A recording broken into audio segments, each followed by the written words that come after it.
பிரியமானவர்களே, இயேசு கிறிஸ்துவின் நாமத்தில் உங்களுக்கு என் அன்பின் வாழ்த்துக்கள். தேவன் சொல்லுகிற வார்த்தைகளை வைத்து ஜெபம் பண்ணி அநேகர் அற்புதங்களை ஆசீர்வாதத்தை பெற்றுக்கொள்ளுகிறதை நான் போகிற இடமெல்லாம் மக்கள் மகிழ்ச்சியாக சொல்லுவதை கேட்கும்போது ஆண்டவரை நான் துதிக்கிறேன்.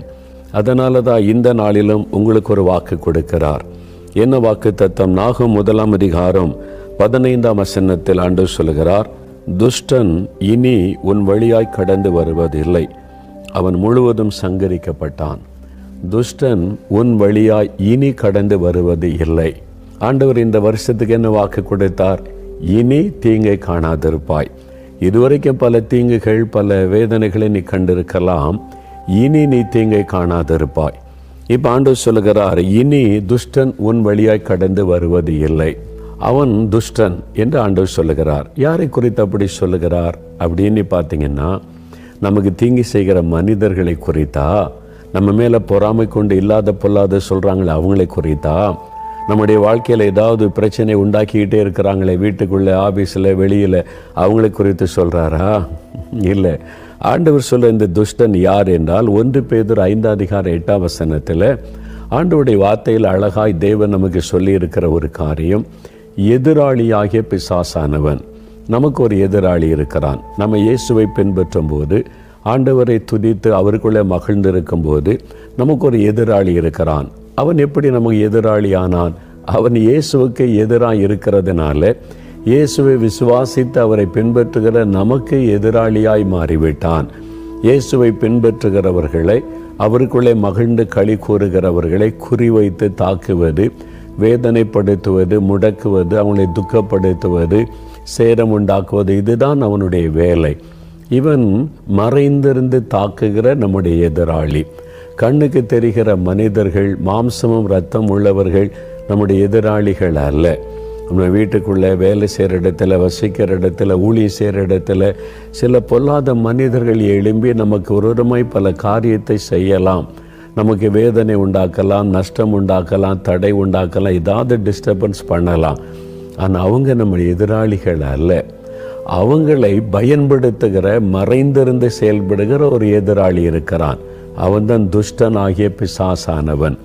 அவனை குறித்து இயேசு சொல்லும்போது யோவான் 10 அதிகாரம் 10 வசனத்தில், அவன் திருடன், அவன் திருடுகிறவன், கொல்லுகிறவன், அழிக்கிறவன் என்று அவனை குறித்து ஆண்டவர் சொல்லியிருக்கிறார். அவன் பொய்யனும் பொய்க்கு பிதாவுமாய் இருக்கிறான் என்றும் இயேசு சொல்லியிருக்கிறார். அவன் பொய்யானதை நம்ப பண்ணுவான், பொய்யானதை காண்பித்து மக்களை ஏமாற்றுவான், அவன் மக்களுடைய ஆசீர்வாதத்தை திருடி கொள்ளுவான். அவன்தான் எல்லா தீமைக்கும் காரணமானவன். அவன்தான் நம்மை குறிவைத்து, நம்மை தாக்கி, நம்மை வேதனைப்படுத்த நினைக்கிறவன். இந்த எதிராளியாகிய பிசாசு இனி உன் வழியாய் கடந்து வருவதில்லை என்று ஆண்டவர் சொல்லுகிறார். ஏன் அப்படின்னு சொன்னால், பிசாசின் கிரியைகளை அழிக்கும்படி இயேசு கிறிஸ்து வெளிப்பட்டார். 1 யோவான் 3:8 வேதத்திலே வாசிக்கிறோம். இந்த பிசாசின் கிரியைகளை அழிப்பதற்கு சிலுவையில் இயேசு ரத்தம் சிந்தி மரித்து 3வது நாள் உயிரோடு எழுந்த பொழுது சாத்தானுடைய சகல வல்லமைகளையும் அவர் உரிந்து கொண்டார் என்று வேதவசனம் சொல்லுகிறாரு. அவனுடைய வல்லமைகள் உரியப்பட்டது, அவனுடைய கிரியைகள் முடக்கப்பட்டது, அழிக்கப்பட்டது. அதுக்கு தான் இயேசு சிலுவையிலே மரித்து வெற்றியோடு கூட உயிர்த்தெழுந்தார். அப்போ ஏன்னா இப்பவும் அவனுடைய கிரியைகள் காணப்படுகிறதே என்றால், ஆண்டவர் ஜெயித்தது எதற்காக? நம்ம அவனை ஜெயிக்கணும், நம்ம அவனை மேற்கொள்ளணும் என்பதற்காக. அப்போ சாத்தான் சங்கரிக்கப்பட்டான். உன் வழியாய் கடந்து வருவது இல்லை அப்படின்னா என்ன அர்த்தம்? அவங்களுக்கு விரோதமாக போராடி பார்ப்பான், அவங்களை சேதப்படுத்த முடியாது. இனி உங்களை அவன் வேதனைப்படுத்தி விட முடியாது, உங்களை முடக்கி விட முடியாது. அதைத்தான் ஆண்டவர் குறிப்பிடுகிறார். அதனால் இதுவரைக்கும் பிசாசானவன் பல சேதங்களை, நஷ்டங்களை, இழப்புகளை உங்களுடைய வாழ்க்கையில் உண்டாக்கி இருக்கலாம். சில தடைகளை உண்டாக்கி இருக்கலாம். வேண்டாத பிரச்சனைகளை உண்டாக்கி இருக்கலாம். உங்களுடைய வாழ்க்கையில் நஷ்டத்தை உண்டாக்கி, அவமானத்தை உண்டாக்கி இருக்கலாம். இனி அப்படி நடக்க முடியாது. ஏனென்று சொன்னால், ஆண்டவர் இன்றைக்கு அதான் வாக்குத்தத்தமாய் தருகிறார். அப்போ இந்த எதிராளியாகிய பிசாசானவன் இன்றைக்கும் கிரியை செய்கிறான்ல, உண்மைதான். வெளிப்படுத்தின விசேஷ 12 அதிகாரம் 12 வசனம் நீங்கள் வாசித்தால், அவனுக்கு கொஞ்ச காலம் மாத்திரமே உண்டென்று அவன் அறிந்தபடியினால் மிகுந்த கோபத்தோடு பூமியில் இறங்கி இருக்கிறானாம். நமக்கு தீமை செய்வதற்கு அப்படின்னு வேதம் சொல்லுகிறாரு. ஏன்னா சாத்தானுக்கு இன்னும் கொஞ்ச காலம்தான் இருக்கிறாரு. இயேசு சீக்கிரம் வரப்போகிறார். அவர் முழு உலகத்தை ஆளுகை செய்ய போகிறார். சாத்தானுடைய கிரிக்கு முடிவு வரப்போகிறாரு.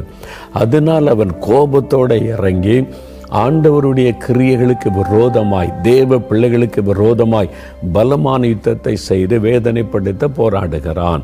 அதனால தான் தேவ பிள்ளைகளுக்கு போராட்டம். வீட்டுக்குள்ளே போராட்டம், வேலை செய்கிற இடத்துல போராட்டம், ஊழி செய்கிற இடத்துல போராட்டம், பிஸ்னஸுக்கு செய்கிற இடத்துல போராட்டம், பலவிதமான போராட்டத்தை சந்திக்க காரணமே இந்த எதிராளியாகிய பிசாசானவன் தான். அந்த துஷ்டனாகிய பிசாசானவன் உங்கள் வழியில் போராட்டத்தை கொண்டு வரலாம். உங்களை சேதப்படுத்த முடியாது, உங்களை அழித்து விட முடியாது, உங்களை மேற்கொள்ள முடியாது. இந்த மாதத்தில் நீங்கள் அவனை ஜெயிப்பீங்க, அவனுடைய கிரியைகளை முடக்குவீங்க, அவன் மீது ஜெயம் எடுத்து முன்னேறி போவீங்க. இனி உங்கள் வழியில் அவன் குறுக்கிடாதபடிக்கு ஆண்டவர் ஒரு பெரிய வெற்றியை கொடுத்து உங்களை ஆசீர்வதிப்பார். ஆனால் தான் இனி அந்த பொருளாத துஷ்டன் உங்கள் வழியிலே குறுக்க வர மாட்டான் என்று ஆண்டவர் வாக்கு கொடுக்கிறார். அதே வழியில் போராடுவான், ஆனால் உங்களை மேற்கொள்ள முடியாது. அந்த பயமுறுத்துவான், ஆனால் உங்களை முடக்கி விட முடியாது. அதைத்தான் நம்ம விளங்கி கொள்ளணும். அதற்கு நம்ம என்ன செய்யணும் அப்படின்னு சொன்னால், யாக்கோபு 4:7 வசனம் சொல்லுகிறது, பிசாசுக்கு எதிர்த்து நில்லுங்கள், உங்களை விட்டு ஓடி போவான். நம்ம எதிராக எழும்புகிற, நம்மளை டிஸ்டர்ப் பண்ணுகிற, நமக்கு வேதனை உண்டாக்க நினைக்கிற இந்த பொல்லாத துஷ்டனை எதிர்த்து நிற்கணும். நீங்கள் பயந்து ஓடுனா பின்னால் துரத்திக்கிட்டே வருவான். அதனால் நீங்கள் எதிர்க்கணும். ஒரு சமயம் ஒரு சகோதரர் குடும்பமாக சொன்னாங்க, ஐயா நாங்கள் ஒரு வீடு சொந்தமாக கட்டி இருந்தோம், அதில் பிசாசு போராட்டம் இதுவாக இருக்குது அப்படின்னு நினச்ச போது ஒரு ஜெபிக்கிறவங்க ஒருத்தர் வந்தாங்க, இந்த வீடு உங்களுக்கு சரியில்லை, இது பிசாசு போராடுகிற இடமா இருக்குது, வேறு வீட்டுக்கு போயிருங்கன்னாங்க. சொந்த வீட்டுட்டு வாடகை வீட்டுக்கு வந்துட்டோம். அங்கேயும் பிசாசு போராட்டம், ராத்திரிலாம் டிஸ்டர்பன்ஸு, தூங்க முடியல. அப்போ கூப்பிட்டு ஜெபிச்சா, இந்த வீடும் சரியில்லை, நீங்கள் வேறு வீட்டுக்கு போயிருங்கன்றாங்க. அதனால் வேறு வீட்டுக்கு போயிட்டோம். என்னால் போராட்டம் தீர மாட்டேங்குது. நான் சொன்னேன், நீங்கள் வீடு மாற்றி போய்கிட்டே இருக்கிறனால பிசாசு போராட்டத்துக்கு முடிவு வந்துடுமா? நீங்கள் போகிற இடம்லாம் துரத்திக்கிட்டே வருவான். அவனை எதிர்க்கணும். இது எங்கள் வீடு, கர்த்தர் கொடுத்த வீடு, இது இயேசு எங்களோடு இருக்கிற இடம், உனக்கு இங்கே அதிகாரம் இல்லைன்னு எதிர்க்கணும். அப்போ தான் நீங்கள் ஜெயிக்க முடியும். அவன் பயப்படுவான். நீங்கள் ஓடிக்கிட்டே இருந்தால் அவங்களை துரத்திக்கிட்டே இருப்பான். வசனம் சொல்லுது, பிசாசுக்கு எதிர்த்து நில்லுங்கள். எதிர்த்தனுக்கு திராணி வேணும்ல, பலன் வேணும்ல. அவன் ஒரு பிசாசானவன். அவன் ஆதி முதலே ஏவாளை வஞ்சித்தவன், தாவீதை வஞ்சித்தவன், யோபுக்கு விரோதமாக எழும்பி கர்த்தரை தூண்டி அவனுக்கு நஷ்டத்தை உண்டாக்க போராடினவன், இயேசுவோடு இந்த யூதாசத்தை வஞ்சித்து பண ஆசை காட்டி வீழ்த்தினவன். இந்த மாதிரி அவனுடைய கிரியைகள் நிறையா இருக்குது. என்ன வேணாலும் இருக்கட்டும், ஆனால் நீங்கள் அவனை எதிர்த்து ஜெயிக்க முடியும். அவன் சங்கரிக்கப்பட்டு போவான். இனி உங்கள் வழியில் அவன் தலையிட மாட்டான். அதுக்கு என்ன செய்கிறது அப்படின்னு சொன்னால், முதலாவது நீங்கள் அறிந்து கொள்ள வேண்டிய காரியம் யாக்கோபு 4:7 சொல்லுகிறது, தேவனுக்கு கீழ்ப்படிந்திருங்கள், பிசாசுக்கு எதிர்த்து நில்லுங்கள். பிசாசை எதிர்த்து நீங்கள் ஜெயிக்கணுமானா முதல்ல தேவனுக்கு கீழ்ப்படிந்திருக்கிற ஒரு அனுபவத்துக்குள்ளே நீங்கள் இருக்கணும். ஒவ்வொரு நாளும் சும்மா பைபிள் வாசித்தேன், ஜெபிச்சேன், பக்தியாக இருக்கிறேன் இல்லை, தேவனுக்கு கீழ்ப்படுகிற ஒரு அனுபவத்தில் வாழணும். இப்போ இயேசு சொல்லுகிறார், உலகத்தின் அதிபதி அந்த பிசாசு வருகிறான், என்னிடத்தில் அவனுக்கு ஒன்றும் இல்லை, அதனால் என்னை ஒன்றும் டிஸ்டர்ப் பண்ணவே முடியாதுன்னு இயேசு சொல்லுகிறார். பிசாசுக்குரிய ஏதாவது நம்மகிட்ட இருந்தால் அவன் நம்மை மேற்கொள்ள முடியும், நம்மை டிஸ்டர்ப் பண்ண முடியும், நமக்கு பாதிப்பை உண்டாக்க முடியும். அவனுக்குரிய பாவங்கள், அவனுக்குரிய பிசாசின் கிரியைகள், இந்த மந்திரவாதம், பில்லிசுனை செய்வது, குறி, இந்த மாதிரி சாத்தானுக்கு அடுத்த காரியங்களுக்கு நீங்கள் இடம் கொடுத்தீங்கன்னா அதை வைத்து உங்களுடைய வாழ்க்கைக்குள்ளே நுழைய முடியும், குடும்பத்துக்குள்ளே நுழைய முடியும், உங்களுக்கு பாதிப்பை உண்டாக்க முடியும். இந்த பக்கம் இயேசு மேலே பக்தி தான், ஜபந்தான். ஆனால் இந்த பக்கத்தில் கைரேகை பார்க்கறது, குறி பார்க்கறது, இந்த திசை பார்க்கறது, அந்த மாதிரி காரியெல்லாம் செய்து கொண்டிருந்தால் அது பிசாசுக்கு அடுத்த காரியம். அப்போ அதுவும் நீங்கள் செய்து கொண்டிருந்தால் சாத்தான் ஈஸியாக உங்களுக்குள்ளே நுழைந்து உங்களை சேதப்படுத்த முடியும். பிசாசுக்குரிய எதுக்கும் இடம் கொடுக்காதங்க. வீட்டை விட்டு அப்புறப்படுத்துங்க, உங்களுடைய வாழ்க்கையை விட்டு அப்புறப்படுத்துங்க. சாத்தானுக்கு என்கிட்ட ஒன்றுமே கிடையாது, நான் ஆண்டவருடைய வசனத்துக்கு கீழ்ப்படிந்து அவருக்குள்ளே நான் பரிசுத்தமாக வாழ ஒப்பு கொடுத்துருக்க நின்றுட்டிங்கன்னா சாத்தான் உங்களை நெருங்க முடியாது. ஒருவேளை தூரத்தில் இந்த பயமுறுத்தை பார்ப்பானே இல்லாமல் வீட்டுக்குள்ளே நுழைய முடியாது, வாழ்க்கைக்குள்ளே நுழைய முடியாது. அதனால் எப்பவும் தேவனுக்கு கீழ்ப்படிந்து அவரோடு உள்ள ஐக்கியத்தை காத்துக்கொள்ளுங்க, பரிசுத்தத்தை காத்துக்கொள்ளுங்க. ரெண்டாவது 1 பேதுரு 5:9 சொல்லி இருக்கிறாரு, விசுவாசத்தில் உறுதியாக இருந்து சாத்தானுக்கு எதிர்த்தல் இல்லைங்கள். விசுவாசத்தில் உறுதியாக இருக்கணும். ஃபைத் ரொம்ப முக்கியம். என்ன விசுவாசம்? 1 யோவான் 4:4 சொல்லி இருக்கிறது, உலகத்தில் இருக்கிற சாத்தானை காட்டிலும் உங்களோடு இருக்கிற இயேசு பெரியவர். அதான் விசுவாசம். அந்த மந்திரவாதத்தை விட என் கூட இருக்கிற இயேசுவின் வல்லமை பெரிது. 1000 மந்திரவாதி ஒன்று சேர்ந்தாலும் மந்திரம் போட்டாலும் என்னையும் என் குடும்பத்தை ஒன்றும் பண்ண முடியாது. ஏன்னா எங்கள் கூட இயேசு இருக்கிறார், அவர் வல்லமை உள்ளவர். அந்த விசுவாசம். நீங்கள் விசுவாசம் இல்லாமல் பயந்தீங்கன்னா சாத்தான் உங்களை ஜெயிக்க முடியும், உங்களை மேற்கொண்டு விட முடியும், அழித்து விட முடியும். விசுவாசத்தில் உறுதியாக இருங்க. அதனால தான் நீங்கள் வேதம் வாசிக்கணும், ஜெபிக்கணும், பரிசுத்த ஆவியில் நிரம்பி ஜெபிக்க உங்களுடைய விசுவாசம் பலனடை சாத்தானை எதிர்க்கிற பலமுள்ளவர்களாக மாறிடுவீங்க. அப்போது உங்களை பார்த்துட்டு சாத்தான் தூரத்தில் நிற்பா. இவங்க விசுவாசமாக இருக்கிறாங்க, எப்பவும் அபிஷேகத்தில் நிறைந்திருக்கிறாங்க, இவங்களை நெருங்க முடியாது என்று தூரத்திலிருந்து பயமுறுத்துவானே தவிர உங்களுடைய வாழ்க்கையில் குறுக்கிட முடியாது.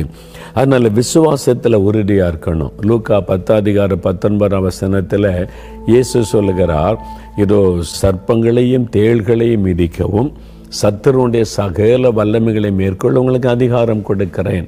சர்ப்பம் தேள் என்பது பிசாசனுடைய கிரியைகளை குறிக்கும். அதை மேற்கொள்ள அதை அழிக்கிற அதிகாரத்தை நான் உங்களுக்கு தருகிறேன், ஒன்றும் உங்களை சேதப்படுத்த மாட்டாது. அதை விசுவாசிங்க. எனக்கு விரோதமாக எவ்வளோ மந்திரவாதம் பண்ணுறாங்க எனக்கு தெரியும், எங்கே பண்ணுறாங்க, எந்த இடத்துல பண்ணுறாங்கன்னு முதற்கொண்டு ஆண்டவர் ஜெபிக்கும் போது வெளிப்படுத்தி காண்பிக்கிறார். ஆனால் ஒன்றை சேதப்படுத்துவதில்லை, செஞ்சுக்கிட்டே இருக்கிறாங்க, அவ்வளோதான்.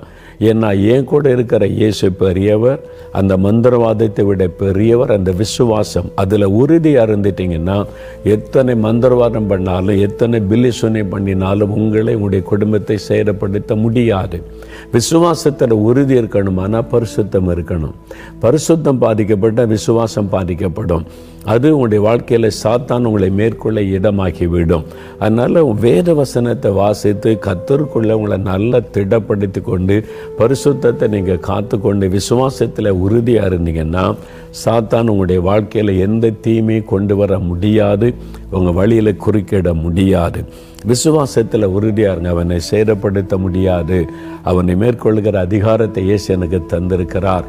அவனை விட என் கூட இருக்கிற இயேசு பெரியவர். விசுவாசத்தோடு சொல்லுங்க, நீங்கள் ஜெயம் எடுப்பீங்க. அது மாத்திரம் இல்லை, வெளிப்படுத்தின விசேஷம் 12:11 ஆட்டுக்குட்டியானுடைய இரத்தத்தினால் சாத்தானை ஜெயித்தார்கள் என்று எழுதப்பட்டிருக்கிறார். நம்முடைய சாட்சியான வாழ்க்கை ஆட்டுக்குட்டியானவரின் ரத்தம், ஒரு பரிசுத்த வாழ்க்கை அதே மாதிரி இயேசுடைய ரத்தம்.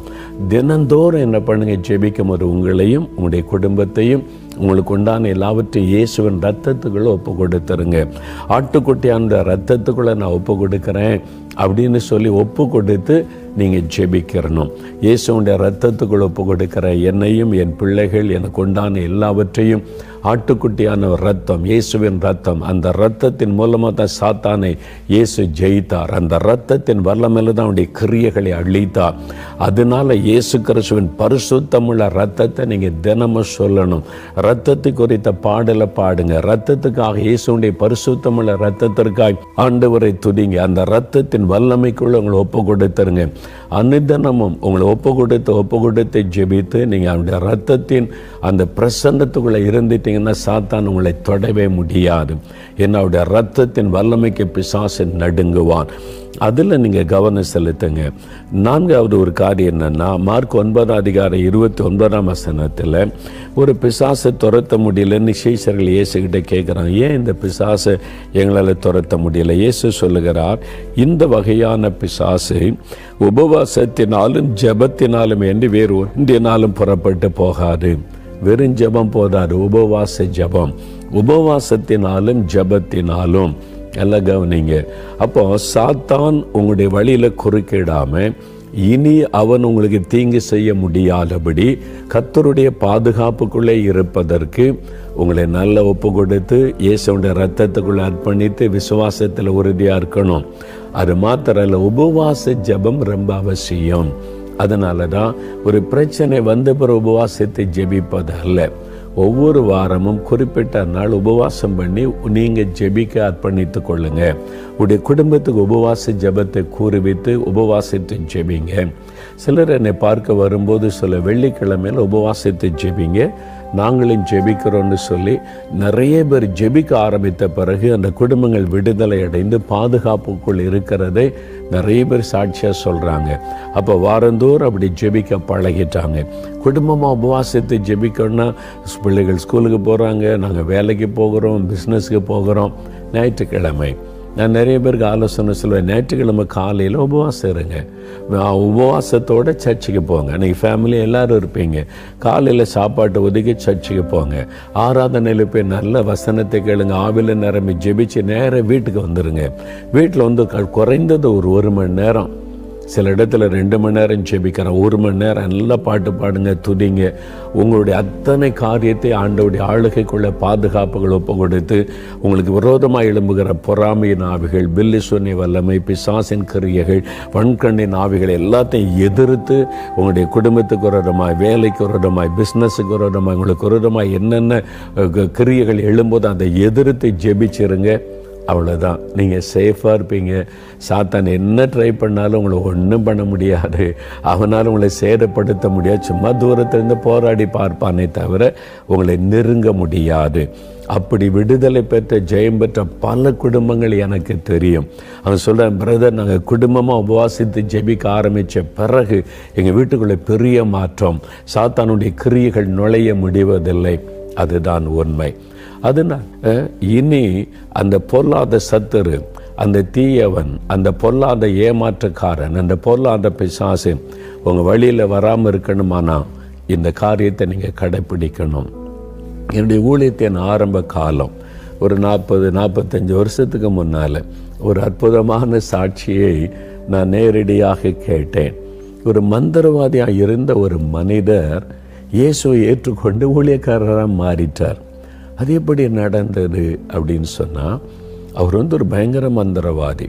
பணம் கொடுத்துட்டா போதும், ஒரு ஆளுக்கு ஒரு மந்திரவாதம் செய்து காலை முடக்கணுமானா அதுக்கு ஒரு காசாம், கையை முடக்கி செயலிட்டு ஆக்கணும்னா அதுக்கு ஒரு காசு, படுத்த படுக்கை ஆக்கணும்னா அதுக்கு ஒரு காசு. பாருங்கள், மந்திரவாதத்தில் இந்த மாதிரி பிழைப்பை நடத்துகிறவங்க, அதனால தான் அவங்கெல்லாம் சாபத்துக்குள்ளாகிடுறாங்க. இந்த மாதிரி மக்களை பாதிக்கிறது காசுக்காக. இந்த மாதிரி செய்யக்கூடியவர் அவர் நிறைய அந்த இரத்த பலியெல்லாம் செலுத்தி நிறைய ஆவிகளை தன்னுடைய கண்ட்ரோலுக்குள்ளே வைத்திருந்தாராம். அதனால தான் ரெகுலராக அதற்கு அந்த பூஜைகள் எல்லாம் மந்திரவாதம் பண்ணணுமா, இரத்த பலி செலுத்தி. அப்போ தான் அந்த ஆவிகளுடைய கட்டுப்பாட்டுக்குள்ளே இருக்கும். ஒரு நாள் ஒரு மனிதர் வந்தார், ஒரு ஆளுக்கு ஒரு மந்திரவாதம் பண்ணணும், எவ்வளோ காசு? அப்போ அவர் கேட்டார், கை காலம் முடக்கணுமானா இவ்வளோ காசு, படுத்த படுக்கை ஆக்கிறனா இப்படி அப்படி கேட்டார். இல்லை, ஆளையை கொன்னுறணும். இவர் அதிர்ச்சிட, ஆளையை கொல்லணுமா? ஏன் அப்படி சொல்கிற? சரி, நீ இவ்வளோ பணம் கொடுத்தா நான் அவருக்கு கொன்னுறலாம், என் மந்திரவாதத்தினால் அவரை நான் அழிச்சிட்றேன் என்பதா. யார் என்று சொன்னால் சொந்த சகோதரன், உடன் பிறந்த சகோதரன். அப்போ இவர் கேட்ட, உடன் பிறந்த சகோதரனா என்னையா சொல்கிற? ஏதாவது விரோதி சத்துரு அவங்களுக்கு விரோதமாக தான் மந்திரவாதம் பண்ணுவாங்க, நீ இப்படி சொல்கிறேன்னா? என்னுடைய மூத்த சகோதரன், அவருக்கு குழந்தைகள் கிடையாது, நிறைய சொத்து வசதி எல்லாம் இருக்குது, பிஸ்னஸ்.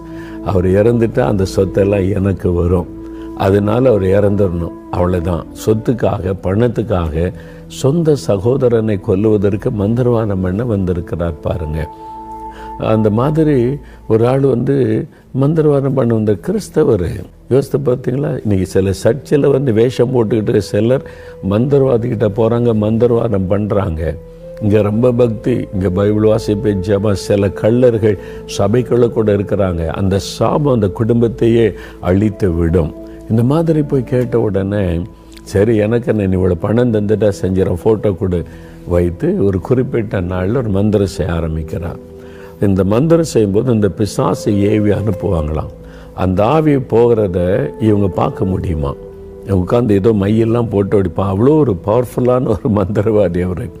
அதனால் அந்த அனுப்புனா இந்த ஆவி போன வேகத்தில் திரும்பி வந்துட்டான். என்னன்னா அவங்ககிட்ட என்னால் ஒன்றும் பண்ண முடியல, நெருங்க முடியல அப்படின்னு சொல்லி அதோட பவர் கோடுன ஒரு ஆவி அனுப்பினாராம். அதுவும் போன வேகத்தில் திரும்பி வந்துட்டு அவன் பக்கம்லாம் என்னால் போக முடியல அப்படின்னு சொல்லி அடுத்த அதை விட ஒரு பவர் கோடுன ஒரு ஆவியை அடக்கி வச்சுருந்தார். பல ஆவிகளை அப்படியே அடக்கி வச்சு அதுக்கான மந்திரங்கள்லாம் செய்வாங்களாம். அது மாதிரி அடுத்த ஆவி அனுப்புனா அதுவும் போன வேகத்தில் திரும்பி வரும்போது இது என்ன சொல்லுகிறது என்று கவனிக்க இவர் இது போகிறதெல்லாம் மை போட்டு பார்த்துக்கிட்டேன்னு இந்த ஆவி போகிறது தெரியுதான். அந்த ஆள் பக்கத்தில் போகுது, கை நீட்டி அடித்தா போதும் அந்த ஆள் பாதிக்கப்பட்டுருவான், தொட முடியல, பக்கத்து வரைக்கும் போயிட்டு திரும்பி வந்துட்டான். அப்போ சொன்னா நீ பக்கத்து வரைக்கும் போன, ஏன் நீ அதை தாக்கலை? அப்போ அந்த ஆவி சொல்லிச்சு, இல்லை அவனை நெருங்க முடியல, தாக்க முடியல, பக்கம் வரைக்கும் போனால் தொட முடியல. ஏன் தொட முடியல? அப்போ அந்த ஆவி சொல்லிச்சு, அவன் கிறிஸ்தவனா?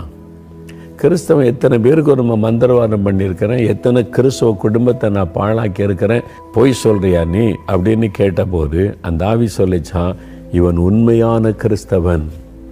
அப்போதான் இவருக்கு தெரிஞ்சுதான் கிறிஸ்தவங்கள 2 வகை இருக்கிறாங்க போல. உண்மையான கிறிஸ்தவங்களும் இருக்காங்க, சும்மா போய் டூப்ளிகேட் கிறிஸ்தவங்க, சர்ச்சுக்கு போகிறாங்க வர்றாங்க, அப்படி கிறிஸ்தவங்களும் இருக்காங்க போல.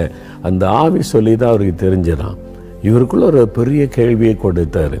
நான் இத்தனை பேர் கிறிஸ்தவங்களுக்கு ஒரு மந்திரவாதம் பண்ணி குடும்பத்தை பாழாக்கி இருக்கேன், அவங்கள முடக்கி இருக்கிறேன், இந்த ஆளை தொட முடியல, ஒரு உண்மையான கிறிஸ்தவன் அது என்னது, அதில் என்ன காரியம் இருக்குது தெரியணும்னு சொல்லி இவர் ஒரு சாதாரண ஆள் போல் இந்த மனிதரோட பழகி பேச ஆரம்பித்தார். அப்போ அவர் தன்னுடைய அனுபவங்களை சொன்னார். நான் இயேசு உள்ளத்தில் ஏற்றுக்கொண்டு ரட்சிக்கப்பட்டிருக்கிற அவருடைய பரிசுத்தாவினால் நிரப்பப்பட்டு நான் தினமும் பரிசுத்தாவிக்குள்ளே நிரம்பி ஜெபம் பண்ணுவேன். என் வாழ்க்கை ஆண்டவருக்கு பிரியமாக இருப்பதில் கவனமாக இருப்பேன். இயேசு எப்பவுமே என் கூட இருக்கிறாரு. இந்த அனுபவத்தெல்லாம் அவர் சொன்ன உடனே இப்படிலாம் ஒரு அனுபவம் இருக்குதா? எது கிறிஸ்தவங்கன்னா நம்ம கும்பிட்ற மாதிரி அவங்க சர்ச்சுக்கு போய் சிலுவை கும்பிட்றாங்க, இயேசுவை கும்பிட்றாங்க, அப்படி தான் நான் நினச்சேன். இப்படி ஒரு அனுபவம்லாம் இருக்கிறது இவனுக்கு ஆச்சரியம். அப்போ தான் அவர் சொன்னார் அவர்கிட்ட, இந்த மாதிரி உங்களுக்கு ஒரு விதமாக யார் செய்ய சொன்னான்னு சொல்லலை, உங்களுக்கு ஒரு விதமாக நான் மந்திரவாதம் பண்ணினேன், அந்த ஆவி உங்களை தொட முடியல, அதனால தான் உங்கள்கிட்ட பேச வந்தேன்ன போது அவர் இயேசுவை பற்றி சொல்லி இந்த மந்திரவாதி இயேசுவை ஏற்றுக்கொண்டா. இவ்வளோ வல்லமை உள்ள ஒரு ஆண்டவரா, இதை நான் அறியாமல் இருந்துட்டேன், என் மந்திரவாதம் இதுதான் பெருசுன்னு நினைத்து கொண்டிருந்தேன், என் மந்திரம் கூட தொட முடியாத ஒரு வல்லமை இருக்கிறதை அறிந்து கொண்டேன் என்று இயேசுவை ஏற்றுக்கொண்டார். பிரியமானவர்களே, உங்களை பிசாசு தொடாமல் இருக்கணுமானா, யாரோ மந்திரவாதம் பண்ணுறாங்க, செய்கிறாங்க, பிலிசன் பண்ணுறாங்க, அதை பார்க்காதங்க, ஆட்களை பார்க்காதங்க. உங்களுக்கும் இயேசுக்குள்ள உறவை ஸ்திரப்படுத்துங்க. ஆண்டவரோடு உங்களை ஐக்கியத்தை பலப்படுத்துங்க. உங்களுடைய பரிசுத்தம், உங்களுடைய ஜெபம், உங்களுடைய வசனத்துக்கு கீழ்ப்படிவது, தேவனுக்கு பிரியமாக இருப்பது, விசுவாசத்தில் உறுதியாக இருப்பது, அதில் கவனம் செலுத்தி ஸ்ட்ராங் ஆகிட்டீங்கன்னா 1000 மந்திரவாதி ஒன்று சேர்ந்து மந்திரவாதம் பண்ணால் கூட உங்களுடைய தலையில் இருக்கிற ஒரு மயிரை கூட அசைக்க முடியாது. எதுக்கு பயப்படுறீங்க? ஆண்டவர் வாக்கு கொடுக்கிறாரு, இனி அந்த பொல்லாத சத்துரு உன் வழியில் குறுக்க வருவதில்லை, அந்த பொல்லாதவன் உன் வழியில் குறுக்க வர மாட்டான், தடுக்க முடியாது, உன்னை சேதப்படுத்த முடியாது, நீ உறுதியாரு என்று ஆண்டவர் சொல்லுகிறார். இனி அந்த பொல்லாதவன் உன் வழியில் குறுக்கிட முடியாதபடி பலனை பெற்றுக்கொள்ள ஆண்டவர் சொல்கிறார். இப்போ உங்களை ஒப்பு கொடுக்குறீங்களா? ஆண்டவரே, யார் வச்சாங்க, யார் பில்லிசனை செய்கிறா, யார், அதெல்லாம் பார்க்காதங்க. பொல்லாத மனிதர்கள் நம்ம சூழ இருப்பாங்க, கூடவே கூட இருப்பாங்க, யூதாச மாதிரி கூடவே கூட இருப்பாங்க, நன்மை பெற்றவங்களாக இருப்பாங்க, உங்கள் ஃப்ரெண்டாக கூட இருப்பாங்க. சாத்தான் உங்களை வஞ்சித்து உங்களுக்கு விரோதமாய் பயன்படுத்தி விடக்கூடும். சாத்தான் பொல்லாத மனிதர்களை நமக்கு விரோதமாய் பயன்படுத்தி விடக்கூடும். யார் வேணாலும் எப்படி இருக்கட்டும், நீங்கள் இயேசுவோடு இருந்துட்டா ஒன்றும் சேதப்படுத்த முடியாது. உங்கள் குடும்பத்தை இன்றைக்கு ஒப்பு கொடுங்க, குடும்பத்தை ஒப்பு கொடுங்க, உபவாச ஜெபத்துக்கு ஒப்பு கொடுங்க. இன்றையிலேருந்து உங்கள் வீட்டுக்குள்ளே மாற்ற சத்துரு கொண்டு வந்த எல்லா போராட்டமும் விலகுவதை காண்பீங்க. இந்த நாட்களில் நீங்கள் பெரிய வெற்றியை பெற்றுக்கொள்ள போகிறீங்க. ஜெபிக்கலாமா? அப்படி உங்களை மூடி ஜெபம் பண்ணுங்க. இனி அந்த பொல்லாத துஷ்டனாகிய பிசாசு உங்க வழியில குறுக்கிட்டு உங்களை சேதப்படுத்த முடியாது. ஆண்டவர் வாக்கு கொடுக்கிறார். இயேசுவை நோக்கி பாருங்க. ஆண்டவரே, கல்வாரி சிலுவையில் என்னை சிந்தின ரத்தத்திற்காக ஸ்தோத்திரம். அந்த பரிசுத்தமுள்ள ரத்தத்தினால் சாத்தானை ஜெயித்ததற்காய் ஸ்தோத்திரம். அவனுடைய வல்லமைகளை உறிந்து கொண்டதற்காக ஸ்தோத்திரம்.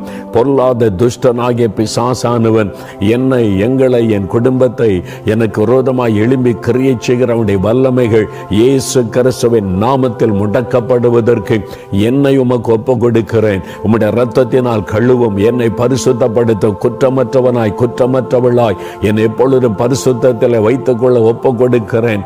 ஆண்டவரே, உம்முடைய வசனத்துக்கு கீழ்ப்படிய நான் ஒப்பு கொடுக்கிறேன்.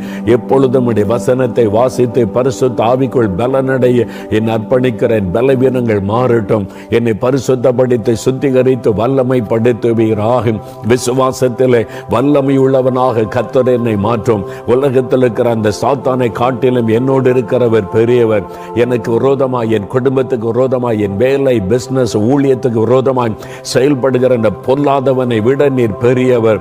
அவனை ஜெயித்தவர். என்னோடு இருக்கிறதற்காய் ஸ்தோத்திரம். அவனை ஜெயிக்க, அவனை மேற்கொள்ள எனக்கு அதிகாரம் தந்திருக்கிறதற்காய் ஸ்தோத்திரம்.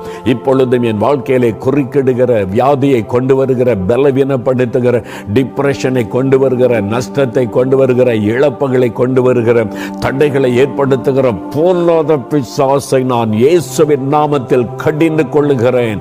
அந்த ஆவிகள் விலகி போகட்டும் இயேசுவின் நாமத்தில். அந்த சாத்தானை எதிர்க்கிறேன் இயேசுவின் நாமத்தில். என் வழிகளை விட்டு விலகி போ சாத்தானை என்று கடிந்து கொள்ளுகிறேன். என் குடும்பத்தின் மீது உனக்கு அதிகாரம் இல்லை. என் வியாபாரத்தின் மீது, என் ஊழியத்தின் மீது உனக்கு அதிகாரம் இல்லை. உன்னை இயேசுவின் நாமத்தில் எதிர்த்து நான் மேற்கொள்ளுகிறேன். இயேசுவின் ரத்தத்தை தெளித்து நான் உன்னை ஜெயிக்கிறேன். இயேசுவின் ரத்தத்துக்குள் என்னையும், என் குடும்பத்தையும், வியாபாரத்தையும், ஊழியத்தையும் நான் ஒப்பு கொடுக்கிறேன். ஆட்டுக்குட்டியாண்ட ரத்தத்தின் பாதுகாப்புக்குள் ஒப்பு கொடுக்கிறேன். ஒன்றும் எங்களை சேதப்படுத்த முடியாது. சாத்தானே, நீ எங்களை ஜெயிக்க முடியாது. உன்னை காட்டிலும் என்னோடு இருக்கிற இயேசு பெரியவர். அந்த இயேசு கிறிஸ்துவின் நாமத்தில் உன்னை எதிர்க்கிறேன், மேற்கொள்ளுகிறேன், ஜெயம் எடுக்கிறேன். ஆண்டவரே, நீர் கொடுத்த வெற்றிக்காக ஸ்தோத்திரம். தடைகளை உடைத்ததற்காய் ஸ்தோத்திரம். நோய்களை பலவீனப்படுத்த ஆவிகள் விலகி போனதற்காய் நன்றி. சுகம், விடுதலை, ஆசீர்வாதம் வந்துவிட்டதற்காய் நன்றி. இந்த மாதத்தில் நான் பெரிய அற்புதங்களை காணும்படி ஆண்டவர் தடைகளை உடைத்தெறிந்து விட்டதற்காய் ஸ்தோத்திரம், ஸ்தோத்திரம், ஸ்தோத்திரம். என்றென்று நான் சாத்தானை ஜெயிக்க, ஜெயம் பெற்றவனாய் இருக்க நீர் வல்லமை தந்து விட்டதற்காய் ஸ்தோத்திரம். அப்பா, உம்முடைய பிரசன்னமும் பாதுகாப்பு கூட இருக்கட்டும். யார் யார் ஒப்பு கொடுத்து ஜெபித்தாங்கள் அத்தனை பிள்ளைகளுக்கும் நீர் ஜெயம் கொடுத்து விட்டீர், விடுதலை கொடுத்து விட்டீர், தடைகளை உடைத்தறிந்து விட்டீர், ஆசீர்வதித்து விட்டீர். நன்றி. உம்முடைய இரத்தத்தின் பாதுகாப்புக்குள்ளே பிள்ளைகளை ஒப்பு கொடுக்கிறேன். ஆசீர்வதியும். இயேசு கிறிஸ்துவின் நாமத்தில் ஜெபிக்கிறோம் பிதாவே. ஆமேன், ஆமேன்.